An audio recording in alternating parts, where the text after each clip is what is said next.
Good morning everyone. स्वागत है आपका अपने यूट्यूब चैनल स्टडी फैक्ट में। आज है 26 अप्रैल और 26 अप्रैल से जितने भी करंट अफेयर्स के क्वेश्चन बन सकते हैं तो आज हम उनके बारे में डिस्कस करेंगे और साथ ही करेंगे स्टैटिक जीके को भी कवर। लेकिन उससे पहले करते हैं हम अपना क्विक रिवीजन। वैश्विक प्रेस स्वतंत्रता सूचकांक में भारत की रैंक क्या है? तो इसमें भारत की रैंक है 142। किस देश ने देश का पहला सैन्य उपग्रह नूर कक्षा में सफलतापूर्वक लॉन्च किया है? तो ये किया है ईरान ने। IM बैडमिंटन जागरूकता अभियान के लिए राजदूत के रूप में किसे नियुक्त किया गया है? तो ये नियुक्त की गई हैं PV सिंधु। विद्यादान 2.0 को डैश के द्वारा लॉन्च किया गया है? तो ये लॉन्च किया गया है रमेश पोखरियाल जी के द्वारा। शतरंज का वंटर विलिट्ज कप का खिताब किसने जीता? तो ये जीता है एलिरजा फिरोजा ने। भारत में लॉकडाउन लर्नर्स सीरीज का शुभारंभ किसने किया है? तो ये किया है UNODC ने। ज्वार भाटा की घटना कब होती है? तो ये होती है पूर्ण चंद्रमा वाले दिन या पूर्णिमा के दिन। शिवाजी के धार्मिक गुरु का क्या नाम है? तो उनका नाम है रामदास जी। हाइड्रोजन गैस की खोज कैवेंडिश ने की थी या की है। चावल को धोने से B6 विटामिन नष्ट हो जाती है। किस भारतीय महिला को सबसे पहले नोबेल पुरस्कार मिला? तो ये मिला मदर टेरेसा को।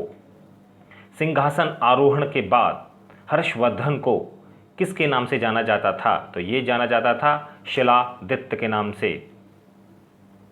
किस रक्त में कोई एंटीबॉडी नहीं होती? तो ये होता है ब्लड ग्रुप AB में। कारखानों में बच्चों को काम करने से प्रतिरोध करता है, यानी कौन सा अनुच्छेद उनको काम करने से रोकता है? तो ये अनुच्छेद है 24। आटाकामा मरुस्थल कहाँ पर स्थित है? तो ये है दक्षिणी अमेरिका में। सार्क की स्थापना कब हुई? तो ये हुई है सन 1985 को। कैलावराइट अयस्क किसका अयस्क है? तो ये है सोने का। साइमन कमीशन वापस जाओ ये बोला था लाला लाजपत राय ने। और बाबर की आत्मकथा तुझके बावरी किस भाषा में लिखी गई है? तो ये लिखी गई है तुर्की भाषा में। आइए इसी के साथ शुरुआत करते हैं आज के अपने करंट अफेयर्स की। तो आज का हमारा करंट अफेयर्स का सबसे पहला प्रश्न है, किस देश ने WHO को अतिरिक्त 30 मिलियन अमेरिकी डॉलर देने की घोषणा की है? तो ये की है चीन ने। चीन ने WHO को अतिरिक्त 30 मिलियन अमेरिकी डॉलर अनुदान देने की घोषणा की है। चीनी विदेश मंत्रालय के प्रवक्ता गेंग शुआंग ने बीजिंग में एक मीडिया ब्रीफिंग में घोषणा की। यह अनुदान WHO को चीन द्वारा दिए गए 20 मिलियन अमेरिकी डॉलर के पहले अनुदान से अतिरिक्त अनुदान होगा। WHO तो WHO की स्थापना हुई है 7 अप्रैल 1948 को। WHO का जो मुख्यालय है वो है जेनेवा स्विट्जरलैंड में। इसका जो उद्देश्य है किसका? WHO का, वर्ल्ड हेल्थ ऑर्गेनाइजेशन, यानी इसका जो उद्देश्य है इसका है विश्व के समस्त लोगों के स्वास्थ्य की उच्चतम संभव दशा को प्राप्त करना। और WHO के जो महानिदेशक हैं वो हैं डॉक्टर टेड्रोस। आइए इसी के साथ बढ़ते हैं हम अपने दूसरे प्रश्न की ओर। दूसरा प्रश्न है हमारा, अंबुबाची मेला किस राज्य से संबंधित है?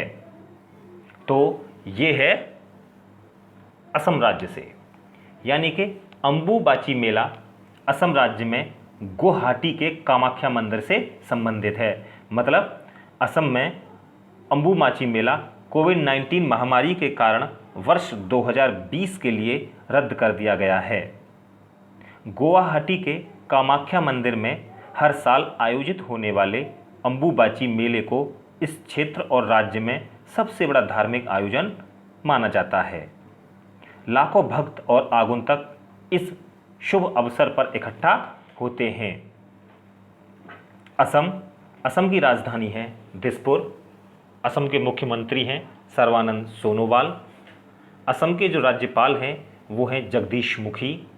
और असम का जो प्रमुख राष्ट्रीय उद्यान है वो है काजीरंगा राष्ट्रीय उद्यान, मानस राष्ट्रीय उद्यान और राजीव गांधी राष्ट्रीय उद्यान। और असम का जो राज्य पशु है वो है भारतीय गैंडा, और यहाँ का जो पक्षी है, राजकीय पक्षी, वो है सफ़ेद पंखों वाला बतख।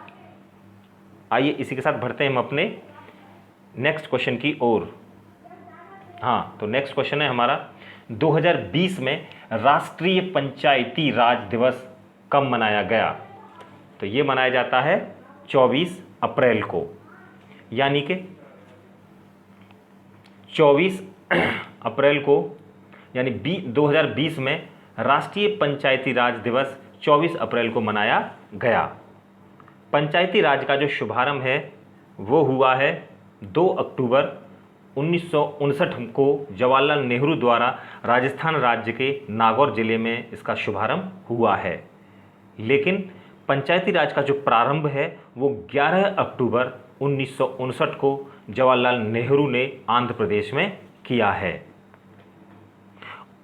और 73वें संविधान संशोधन के बाद में पंचायती राज अधिनियम का निर्माण करने वाले प्रथम राज्य है कर्नाटक, यानी कि 73वां संविधान संशोधन अधिनियम 1992 के माध्यम से पंचायती राज 24 अप्रैल 1993 को लागू हुआ। 73वां संविधान संशोधन की जो मुख्य बातें थी, इसके द्वारा पंचायती राज त्रिस्तरीय ढांचे का प्रावधान किया गया है। ग्राम स्तर पर ग्राम पंचायत, प्रखंड स्तर पर पंचायत समिति और जिला स्तर पर है जिला परिषद की गठन की व्यवस्था की गई है। पंचायती राज संस्था के प्रत्येक स्तर में 1/3 स्थानों पर महिलाओं के लिए आरक्षण की व्यवस्था की गई है, और इसका जो कार्यकाल है वो 5 वर्ष निर्धारित किया गया है। पंचायत भंग होने पर 6 माह के अंदर निर्वाचन कराने होंगे। आइए इसी के साथ बढ़ते हैं हम अपने नेक्स्ट क्वेश्चन की ओर। नेक्स्ट क्वेश्चन है हमारा, 2022 में विश्व खेल कहाँ आयोजित होंगे? तो ये होंगे बर्मिंघम में, यानी कि अलबामा के बर्मिंघम में होने वाले विश्व खेलों ने एक नए लोगो और एक नए शीर्षक का अनावरण किया है। कोरोना वायरस के प्रकोप के कारण कार्यक्रम में देरी हुई है।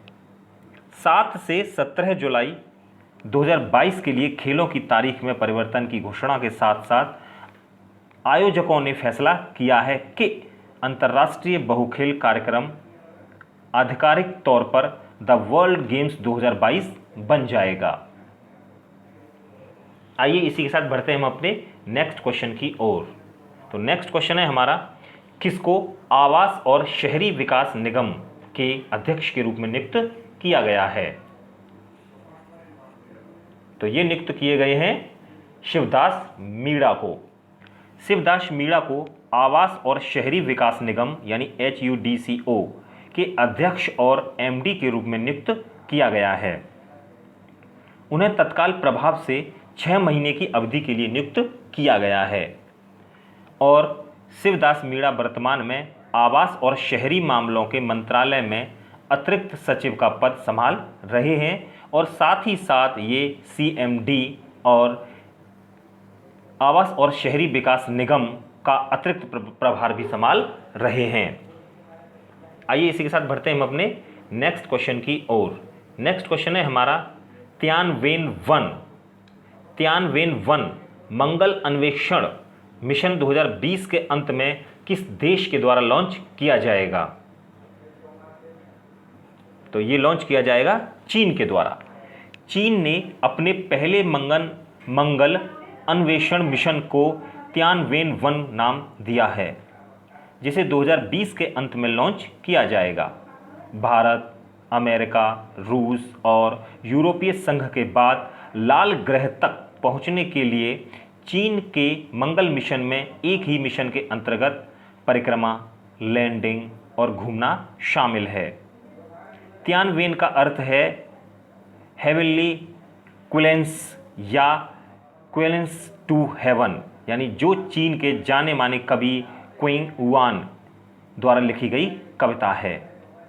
चीन, तो चीन की राजधानी है बीजिंग, चीन की मुद्रा है चीनी युआन, चीन के जो राष्ट्रपति हैं शी जिनपिंग, और भारत और चीन के बीच में एक युद्धाभ्यास होता है, एक एक्सरसाइज होती है, उसका नाम है हैंड इन हैंड। यहाँ पर हमारा करंट अफेयर्स का सेशन समाप्त होता है। पढ़ते हैं आज के अपने स्टैटिक जीके के प्रश्न। तो आज के हमारे स्टैटिक जीके के जो प्रश्न हैं वो यूरोप महाद्वीप से लिए गए हैं। तो सबसे पहला प्रश्न है हमारा, यूरोप महाद्वीप का सबसे बड़ा नगर कौन सा है? तो ये है लंदन, और लंदन बसा हुआ है टेम्स नदी के तट पर। यूरोप के यूक्रेन गणराज्य विश्व का सबसे प्रमुख उत्पादक देश है। तो ये किसका सबसे प्रमुख देश है? तो ये करता है सबसे ज़्यादा गेहूं का, यानी विश्व का हम इसको अन्न का भंडार कह सकते हैं और रोटी की डलिया भी कह सकते हैं। किसको? यूरोप के यूक्रेन गणराज्य को। यूरोप के फिनलैंड को क्या कहते हैं? तो ये कहते हैं हम इसको झीलों का देश, और फिनलैंड यानी कि नोकिया कंपनी इस फिनलैंड देश की ही है। यूरोप का भारत किसे कहते हैं? तो इटली को यूरोप का भारत देश कहते हैं। यानी क्यों कहते हैं? तो भारत की तरह यह देश यानी इटली कृषि प्रधान देश है, और हिमालय की तरह यहाँ पर आल्प्स पर्वत है। तो कहाँ पर है ये? यूरोप में। यूरोप का खेल का मैदान किसे कहते हैं? तो हम इसे कहते हैं स्विट्जरलैंड को।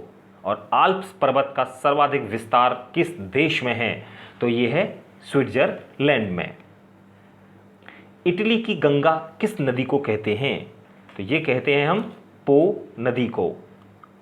किसानों का देश कौन सा है? तो ये है यूरोप महाद्वीप का फ्रांस देश। फ्रांस को यूनाइटेड किंगडम से कौन अलग करता है? तो ये अलग करता है इंग्लिश चैनल। फ्रांस की राजधानी क्या है? तो फ्रांस की राजधानी है पेरिस, और पेरिस बसा हुआ है सीन नदी के तट पर। पेरिस को हम बोलते हैं विश्व का सुंदर नगर या फैशन की नगरी। विश्व में सबसे अधिक शैंपेन शराब कहाँ बनती है? तो ये बनती हैं फ्रांस में।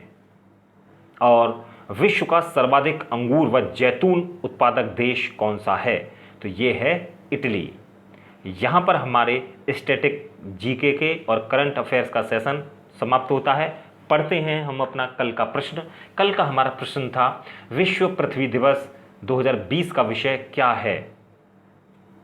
तो इसका आंसर है क्लाइमेट एक्शन।